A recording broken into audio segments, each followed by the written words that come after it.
浮突穴，浮突穴属于手阳明大肠经上的一个腧穴，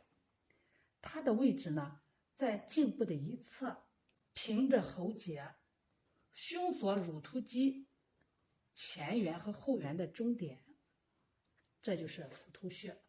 浮突穴的主要功效主要对于咳嗽、气喘、咽喉肿痛、没和气，老是感觉嗓子里有一个东西这种感觉，还有呢就是额逆的效果特别好。手法呢可以用拇指做轻柔和缓的一个按摩，当然也可以用刮痧板从上往下抹上精油，慢慢往下刮拭，效果也是很好的。